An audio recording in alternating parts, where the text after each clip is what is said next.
వందనాలు తెలియజేస్తున్నాను. దేవుడు తప్పక ప్రార్థన వినే దేవుడు అన్న విషయాన్ని మనము మర్చిపోకూడదు. దేవుని జ్ఞాపం చేసుకోవాలి, తర్వాత భక్తులను జ్ఞాపం చేసుకోవాలి. వారు ఏ విధంగా దేవునికి మొరపెట్టారో, ఏ విధంగా విజయాన్ని పొందారో మనం కూడా దేవునికి రాత్రింబగళ్ళు మొరపెట్టాలి అని జ్ఞాపం చేసుకోవాలి.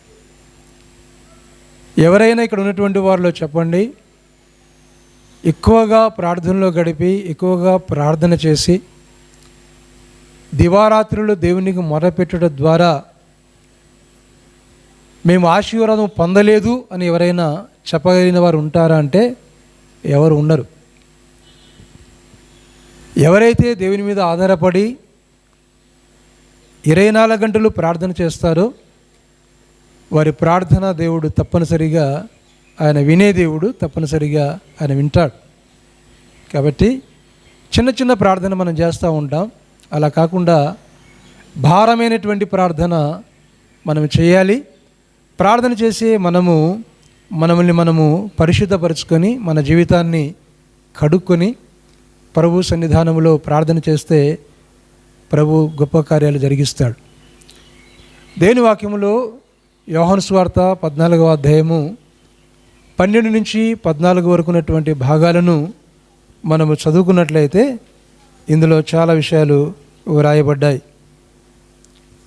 తండ్రియు నేనును నా యందు తండ్రియు ఉన్నామని నమ్ముడి, లేదా ఈ క్రియల నిమిత్తమైనను నన్ను నమ్ముడి. నేను తండ్రి యొద్దకు వెళ్ళుచున్నాను కనుక నేను చేయు క్రియలు నా యందు విశ్వాసం ఉంచువాడును చేయును. వాటికంటే మరి గొప్పయు అతడు చేయును, మీతో నిశ్చయముగా చెప్పుచున్నాను. మీరు నా నామమున దేన్ని అడుగుదురో తండ్రి కుమారుని యందు మహిమ పరచబడుటకై దారిని చేతును. నా నామమున మీరు నన్నేమి అడిగినను నేను చేతును. ఈ మాట అక్షరాలుగా దేవుని నమ్మిన వారికి నిజము అని అనిపిస్తుంది. అక్షరాలుగా దేవుని నమ్మిన వారికి నిజము అని అనిపిస్తుంది. దేవునికి స్తోత్రం. నా నామమున మీరు ఏమి అడుగుతారో అవి నేను చేస్తాను. ఇక్కడ తండ్రి కుమారుని మనం చూస్తూ ఉన్నాం. ఆ తండ్రి కుమారునితో మనము ఏకీమించేటువంటి విధానాన్ని చూస్తూ ఉన్నాం. ఏమన్నాడండి ఇక్కడ లేఖన భాగాలను మనము గమనిస్తే, నేను చేయు క్రియలు నా యందు విశ్వాసం ఉంచువాడును చేయును, వాటికంటే గొప్ప వాటిని చేయి. దేవునికి స్తోత్రం. వాటికంటే గొప్ప వాటిని చేయి. ఎవరైతే విశ్వాసం ఉంచుతారో, విశ్వాసం ఉంచిన వారు వాటికంటే గొప్ప వాటిని చేస్తారు. యేసుప్రభు వారు చేసినటువంటి కార్యాలను జ్ఞాపం చేసుకున్నప్పుడు చాలా అద్భుతాలు చేశాడు, చాలా స్వస్థతలు చేశాడు, చనిపోయినటువంటి వారిని బ్రతికించాడు. అయితే ఇప్పటి దినాల్లో అలానే స్వస్థతలు జరుగుతున్నాయా, చేస్తాడా అని అన్నప్పుడు సందర్భానుసారముగా అవసరం బట్టి ప్రభు తప్పనిసరిగా చేస్తాడు. అయితే అందరినీ ఆయన వచ్చి బ్రతికించాలి, ఆయనే స్వస్థపరచాలి అని కాదు. అంటే నాటి దినానికి నేటి దినానికి. ఆనాటి దినాల్లో మెడిసిన్ లేనప్పుడు ఆ క్రమం వేరు. దేవుడు డాక్టర్లకు జ్ఞానం ఇచ్చి, తెలివితేటలు ఇచ్చి, మెడిసిన్ ఇచ్చి ఆ రీతిగా వైద్యులను ఏర్పాటు చేసి నడిపిస్తున్నాడు. అది దేవుని యొక్క చిత్తమే. కానీ మరణం అన్నది దేవుని చేతిలో ఉన్నది. జీవం అన్నది దేవుని చేతిలో ఉన్నది. ఏదేమైనా we need God blessing for everything's in our life, in our house. మన యొక్క కుటుంబాల్లో, మన ఇళ్ళలో, మన జీవితాల్లో తప్పనిసరిగా దేవుని ఆశీర్వాదము, దేవుని దీవెన ఉండాలి. దేవుడు లేకుండా ఏది కాదు. కాబట్టి 100% మనం ఎవరి మీద ఆధారపడాలి అనగా దేవుని మీద ఆధారపడి మనము ప్రార్థన చేసి ముందుకు వెళ్ళాలి. ప్రియులారా, జ్ఞాపం చేసుకుందాం, ప్రార్థన భక్తుల యొక్క జీవితాల్లో ఎన్నిసార్లు అడిగినా వారు చెప్పే మాట ఏంటంటే ప్రార్థన ప్రార్థన ప్రార్థన అని ప్రార్థన గురించి మాత్రమే వారు చెబుతారు. రేయింబగళ్ళు ప్రార్థన, రాత్రి మగళ్ళు ప్రార్థన, దేవుని అడగడం, ప్రార్థన చేయడం, ఆ రీతిగా దేవునికి మొరపెట్టడం. ప్రార్థన చాలా విలువైంది. నా యందు విశ్వాసం ఉంచేవాడు నేను చేసే వాటికంటే ఇంకా గొప్ప కార్యాలను వారు చేస్తారు అన్నటువంటి భాగము ప్రియులారా చాలా అద్భుతమైనది. అందుకే ప్రియులారా, మనము ప్రభువును నమ్మాలి. ప్రభువును నమ్మినప్పుడు ఆయన మన జీవితంలో తప్పనిసరిగా తన కార్యాలను ఆయన జరిగించే దేవుడు, తప్పనిసరిగా జరిగించే దేవుడు. కాబట్టి అడగడం, నమ్మటం. ప్రియులారా, అడిగే విషయాల్లో, పొందుకునే విషయాల్లో చాలా భేదాలు ఉన్నాయి. అయితే అడిగిన వాటినంతా కూడా మీరు పొంది ఉన్నారని బైబిల్ గ్రంథం సెలవిస్తూ ఉంది. అయితే ఎలా అడుగుతున్నాం, ఏమడుగుతున్నాం అంటే మనం అడిగేది దైవచిత్తానుసారంగా ఉండాలి, అది దేవునికి ఇష్టమైనదిగా ఉండాలి. అలా ఉన్నప్పుడు దాన్ని మనం అడగాలి. దైవచిత్తానుసారంగా మనం ఏం అడుగుతామో దాన్ని ఆయన దయచేస్తాడు, ఖచ్చితంగా దయచేస్తాడు. మనం గొప్పవాటిని అడగటం కాదు, చిన్నవాటిని అడగటం కాదు. మనకేం అవసరం ఉన్నదో, ఏది కావాలో దాని గురించి మనం అడగటం. అడిగినప్పుడు దేవుడు చేస్తున్నటువంటి కార్యము చాలా గొప్ప కార్యం. ప్రియులారా, నేను ఒక ఉదాహరణ చెప్తాను, జరిగినటువంటి సత్యం. ఒక సేవకుడు ఉన్నాడు, చాలా కష్టాల్లో ఉన్నాడు. నేను కూడా కొన్ని విషయాల్లో పాలు పంపులు పొందేవాన్ని. ఫీజుల విషయంలో పిల్లల ఫీజుల విషయంలో బ్యాండ్ అయిపోయాయి. అలా ఉన్నది. నేను ప్రార్థన చేశాను, బ్రదర్ ఆ డ్యూలు ఏమున్నాయో మాకు పంపించండి అని. నాకు పంపించాడు. నేను ప్రార్థన చేసి చెప్పాను, బ్రదర్ నేను ఇవ్వలేకపోతున్నాను, కాబట్టి నేను ప్రార్థన చేస్తాను. ఆ తర్వాత ప్రభువు ఆయన ఏ రూపంలో ఇస్తాడో ఆయన ఇస్తాడు, సహాయం చేస్తాడు నీకు ఖచ్చితంగా అని. అది మరొకరికి నేను ఫార్వర్డ్ చేశాను, ఒక సేవలో ఉన్నటువంటి ఒక వ్యక్తికి. వారమైనది నాకు రిజల్ట్ రాలే, రిప్లై రాలే. బాధపడ్డాను. ఏమని బాధపడ్డానంటే, ప్రభువా నా కాడు ఉంటే నేను చేయటం, అంతేగాని నేను మరొకరికి తెలియపరచడం, వారిని అడగటం మంచిది కాదేమో కదా ప్రభువా అని. అలా అన్న 2 రోజులకే వారు నాకు ఫోన్ చేశారు, అన్న 2 రోజుల నుంచి మీకు ఫోన్ చేస్తూ ఉన్నాను, మీ ఫోన్ తగలడం లేదు అని. ఏంటి బ్రదర్ అంటే, ఆ డ్యూలు ఏమో ఉన్నాయి కదా, వారి నెంబర్ పంపిస్తారా, మీ నెంబర్ ఇస్తారా అని అడిగాడు. వారి నెంబర్ ఇస్తాను. వారి నెంబర్ ఇచ్చాను. ఇచ్చిన తర్వాత అక్కడ ఎవరికైతే పంపించారో వారు అన్న మాకు ఎంత డ్యూ ఉందో 19,000 రూపాయలు మొత్తం అతను నాకు పంపించాడు అని చెప్పి అని అంటాడు. 2 దినాల నుంచి నేను ఉపవాస ప్రార్థన చేశాను దేవుణ్ణి. ఆ ప్రార్థన విని దేవుడు ఈ కార్యం జరిగించాడు అని. దేవునికి స్తోత్రం, హల్లెలూయా. అంటే ఉపవాస ప్రార్థన. దేవుడే ద్వారాలు తెరవాలి, దేవుడే సహాయం చేయాలి. 2 దినాల నుంచి ఉపవాసంలో ఉన్నాను, ఆ 3వ దినాన దేవుడు ఈ కార్యం జరిగించాడు అని నాకు కూడా రిసిప్ట్ పెట్టారు. దేవునికి స్తోత్రం. ఆయన చేసే కార్యాలు మన జీవితంలో కన్నులకు కనబడవు, చెవులకు వినబడవు, హృదయానికి గోచరం కావు. అంటే పూర్తిగా ప్రభు మీద ఆధారపడి పూర్తిగా ఆయన నమ్మి ఆ రీతిగా మనం ప్రార్థన చేస్తే తప్పనిసరిగా ప్రభు మనకు సహాయము చేయగలిగినటువంటి దేవుడు. అయితే మనము ఆనుకొని ప్రార్థన చేయాలి. అంటే ప్రభు మీద ఆనుకొని మనం ప్రార్థన చేయాలి. ప్రభు మీద ఆనుకొని మనం ప్రార్థన చేస్తే ప్రభు అప్పుల్లో ఉన్నవారిని కానీ, రోగంలో ఉన్నవారిని కానీ, ఎలాంటి వారినైనా ఆయన బాగు చేయగలిగినటువంటి వాడు ఆయన. కాబట్టి నేను చేసే కార్యాలు నా యందు విశ్వాసం ఉంచుడు, వాటికంటే గొప్ప కార్యాలు చేస్తాడని యేసుప్రభువు వారు చెప్పాడంటే అది ఎప్పుడు కూడా తప్పు కాదు. ఎప్పుడు కూడా తప్పు కాదు. అవి వాస్తవాలు, ఖచ్చితంగా జరిగేటివి. గొప్ప కార్యాలు, చిన్న కార్యాలు, గొప్ప కార్యాలు ఏమైనా ఆయన చేయగలిగిన దేవుడు. అందుకే ప్రియులారా, యెషయా గ్రంథం 55వ అధ్యాయం 8వ వచనంలో మీ తలంపులు నా తలంపుల వంటివి కాదు, మీ త్రోవలు నా త్రోవల వంటివి కాదు, కనుక నా తలంపులు నా ఆలోచనలు ఆకాశము భూమికి ఎంత ఎత్తుగా ఉన్నాయో నా ఆలోచనలు నా తలంపులు మీ పట్ల అంత ఎక్కువగా ఉన్నవి. ప్రియులారా, అతను అనుకున్నాడు ఏమోలే, ఒక 1000 సహాయం చేస్తాడేమో, లేకపోతే 2000 సహాయం చేస్తాడేమో. ఆశ్చర్యక్రియ, అద్భుతమైనటువంటి క్రియ. అంటే ప్రభు ఆ రీతిగా ఆయన చేయగలడు. అలా అంటే ఎలా ఉండాలి మన ప్రార్థన అంటే, ప్రభువా నీవే మాకు దిక్కు, మీరే మాకు సహాయం చేయాలి.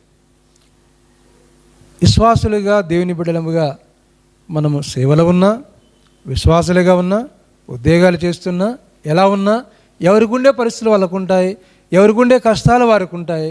ప్రియులారా, ఆ కష్టాల్లో, ఆ పరిస్థితుల్లో మనం చేయవలసినది ఏంటంటే మనము ఉపవాసం ఉండి మోకరించి ప్రార్థన చేయటం. తద్వారా వచ్చేటువంటి లాభము, తద్వారా వచ్చేటువంటి దీవెన చాలా అద్భుతమైనది. గమనించండి. అంటే మీ తలంపుల కంటే నా తలంపులు, మీ త్రోవల కంటే నా త్రోవలు. ఎలా ఉండాలి ప్రార్థన? ఇక్కడ విశ్వాసం ఉంచువాడు అన్నాడు. ఇక్కడ ఏమన్నాడండి? విశ్వాసం ఉంచువాడు అన్నాడు. 1 యోహాను పత్రిక 5వ అధ్యాయం 4వ వచనంలో చూస్తే అక్కడ అంటాడు, ఏమంటాడంటే ఆయన చిత్తానుసారముగా. చూడండి, 1వ యోహాను పత్రిక 5వ అధ్యాయము 14వ వచనం కదా, 14వ వచనం. ఆయనను బట్టి మనకు కలిగిన ధైర్యం ఏదనగా ఆయన చిత్తానుసారముగా మనము ఏది అడిగినను ఆయన మనవి ఆలకించును అన్నాడు. Whatever you are asking according to will of God.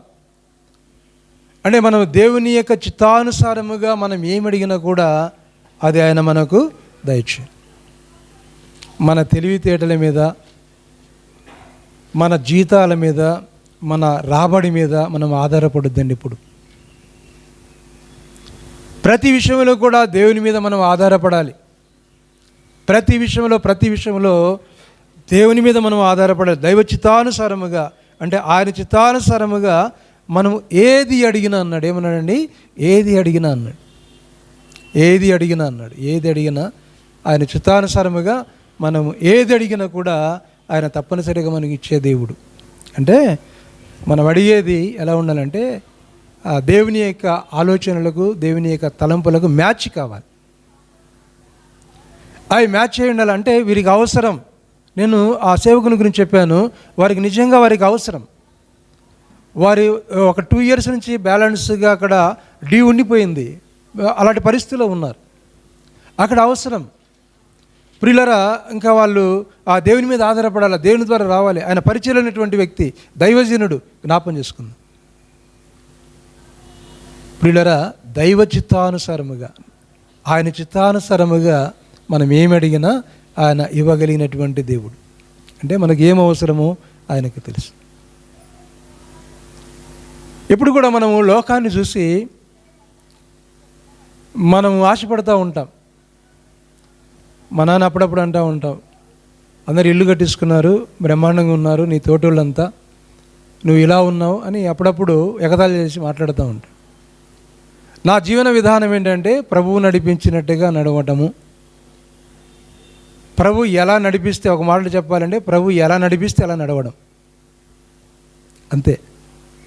కానీ ఆయన ఆలోచన వేరు, నా ఆలోచన వేరు. నా ఆలోచన దైవచిత్తానుసారంగా దైవ ఆలోచన ప్రకారముగా ప్రభు నడిపించిన విధానంలో ప్రభు ఎలా నడిపిస్తే అలా, ప్రభు ఏది ఇస్తే అలా, ప్రభు ఏది తినమంటే అలా, ప్రభు ఏది ధరించమంటే అలా, ఆ రీతిగా ఆ విధానంలో ముందుకు వెళ్ళడం.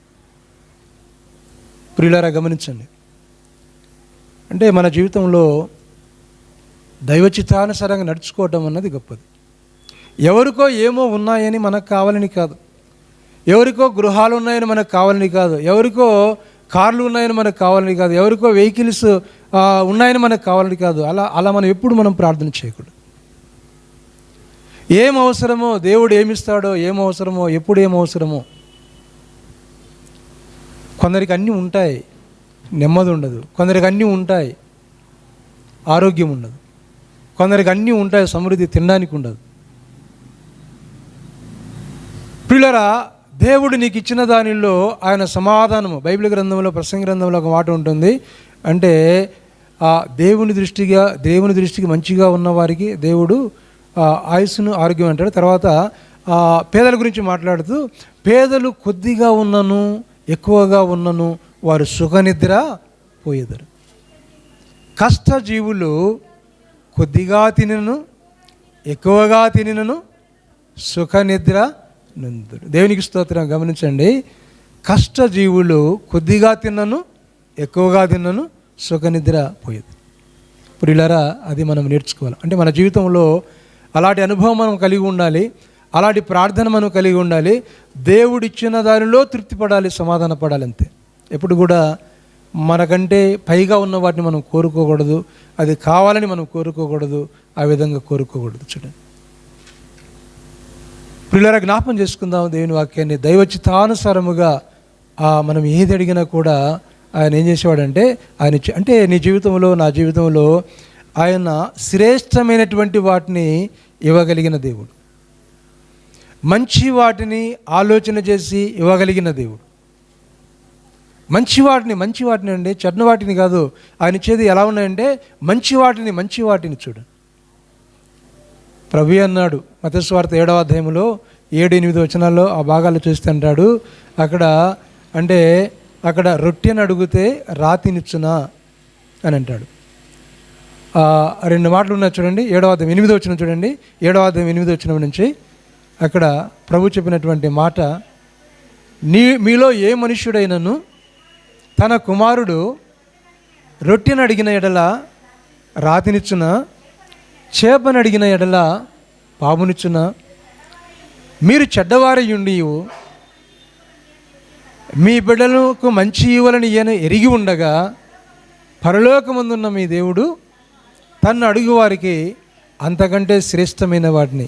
ఏమనుకుంటామండి, నా కూతురు డాక్టర్ కావాలి, నా కొడుకు డాక్టర్ కావాలి, నా కొడుకు ఐఏఎస్ ఆఫీసర్ కావాలి అని కోరుకునేటువంటి వారు చాలామంది ఉన్నారు. అంటే మీ పిల్లల విషయంలో మీరు ఇలా కోరుకుంటున్నారు కదా, ప్రభు చెప్తున్నాడు, ఇలా కోరుకుంటూ ఉన్నప్పుడు అక్కడ రొట్టెని అడిగితే రాతినిస్తానా, చేపని అడిగితే ఆ పామునిస్తానా? అలా మీ పిల్లలకి మీరు ఇవ్వరు కదా, అలా నేను ఇస్తానా? ఏమంటున్నాడండి, శ్రేష్టమైన వాటిని. ఏంటంటే శ్రేష్టమైన వాటిని. అంటే ఆ దేవుడు అంత కనికరమ కలిగిన దేవుడు, అంత మంచి దేవుడు.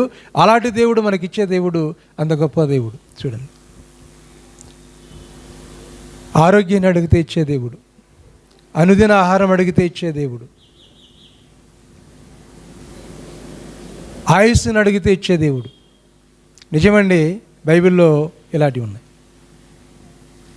ఇవన్నీ దేవుడు ఇస్తాడండి. ఆయుస్సునిచ్చే దేవుడే, ఆరోగ్యం ఇచ్చే దేవుడే, డాక్టర్లు కాదు. డాక్టర్లే ఎంతోమంది చనిపోయిన వారు ఉన్నారు, రోగాలు వచ్చి ఎంతోమంది చనిపోయిన వారు ఉన్నారు డాక్టర్లు. మా గ్రామంలో అంటే గిద్దలలో పుల్లయ్య డాక్టర్ ఉండేవాడు, చాలామందికి తెలుసు. ఆయనకు పెరాలిసిస్ వచ్చింది. చాలామంది ఆయన దగ్గరికి వెళ్ళేవారు, ఆయనకు పెరాలిసిస్ వచ్చింది. చెప్పుకుంటే పోతే చాలామంది ఉన్నారు ఇలాంటి వాళ్ళు. ఆయన ఎంతమందికి చూసినటువంటి వాడు. ఎవరిస్తారండి ఇవన్నీ? దేవుడిచ్చేదే, దేవుడిచ్చేదే, దేవుడిచ్చేదే, దేవుడు ఇస్తాడు. అందుకే దేవుని యొక్క సన్నిధానములో మనం మౌనముగా ఉండి ప్రార్థన చేసే బిడ్డలుగా మనం ఉండాలి. ప్రియులారా, బైబిల్ గ్రంథంలో చాలా చాలా విషయాలు వ్రాయబడ్డాయి. మనము యెషయా గ్రంథం 38వ అధ్యాయం చూస్తే అక్కడ హిజ్కియా ఆయన రోగం వచ్చినప్పుడు ఎలా ప్రార్థన చేశాడంటే కన్నీరు గారుస్తూ దేవునికి మొరపెట్టినటువంటి సందర్భాన్ని బైబిల్ గ్రంథంలో మనం చూస్తున్నాం. యెషయా గ్రంథం 38వ అధ్యాయము 3వ వచనం. యెహోవా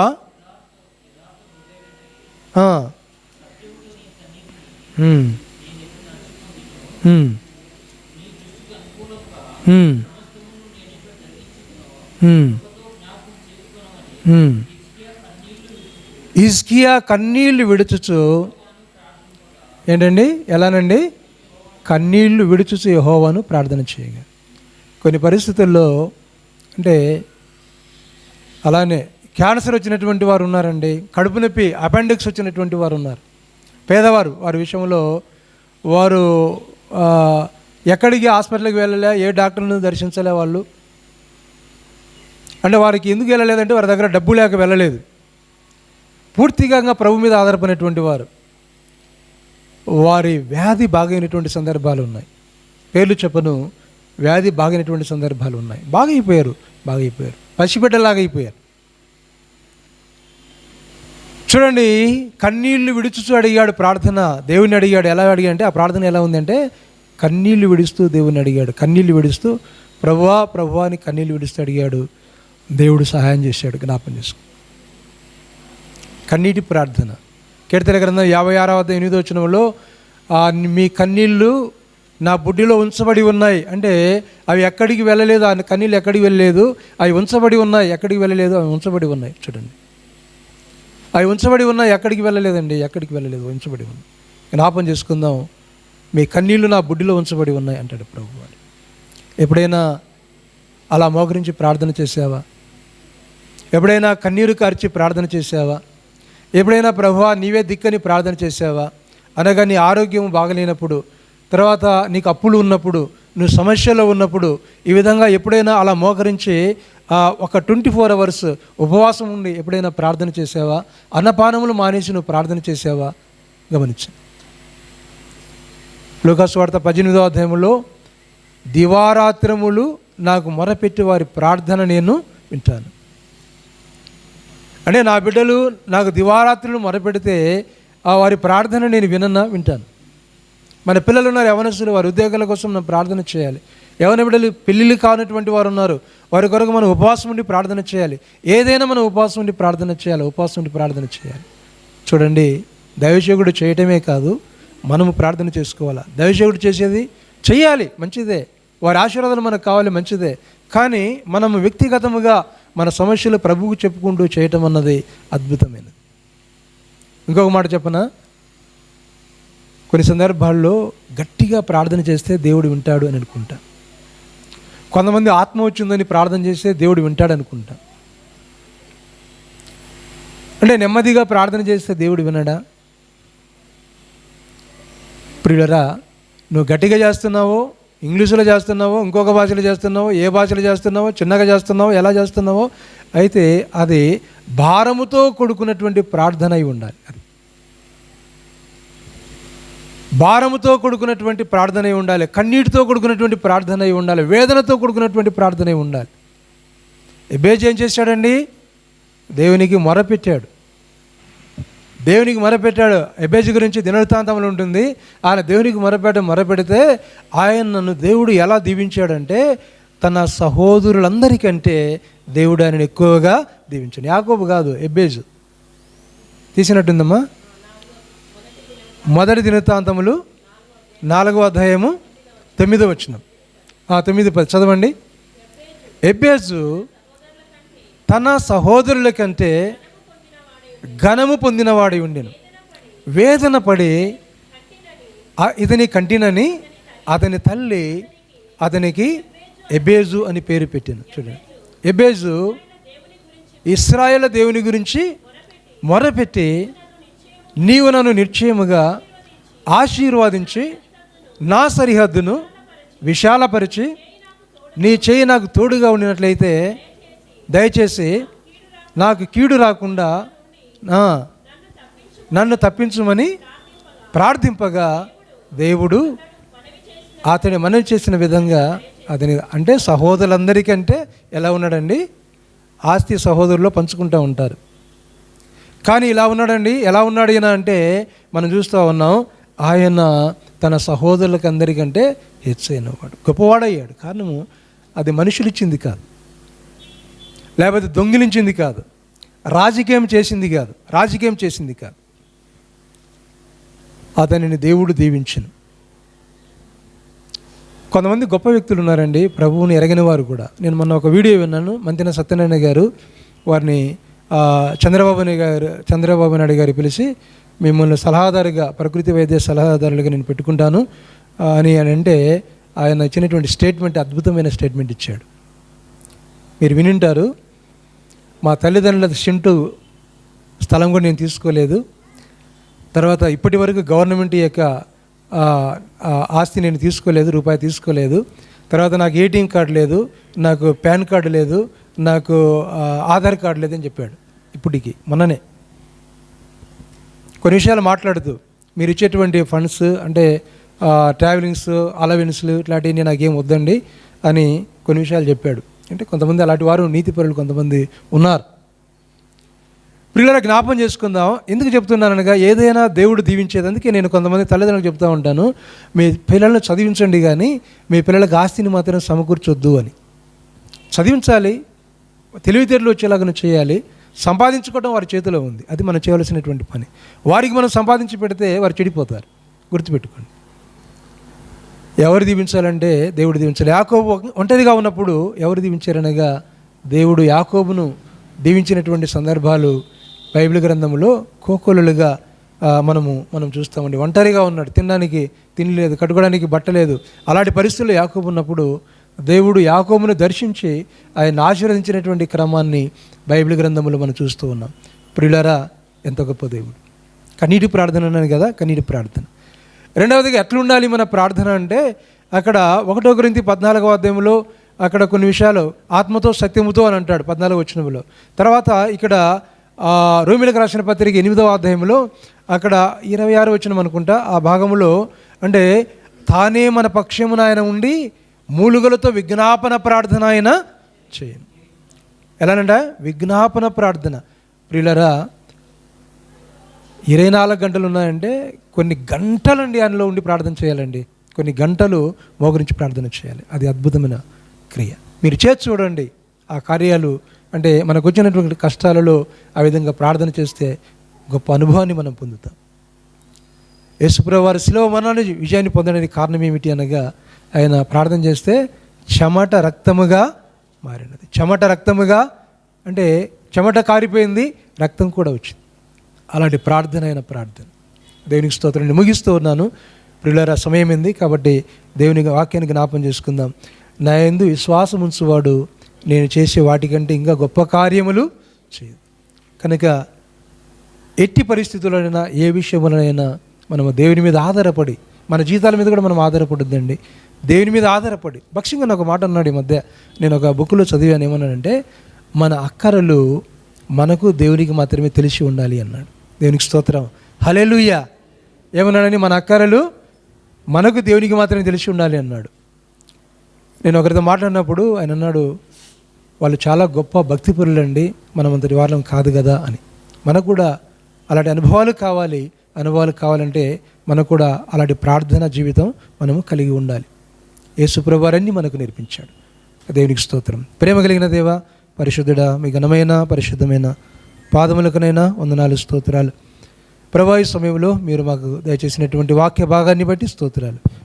దేవా, ప్రార్థన మేము అడిగినప్పుడు నాయన ఏది మీరు కాదనరు ప్రభువా, నీ చిత్తానుసారంగా మాకు దయచేసే దేవుడు.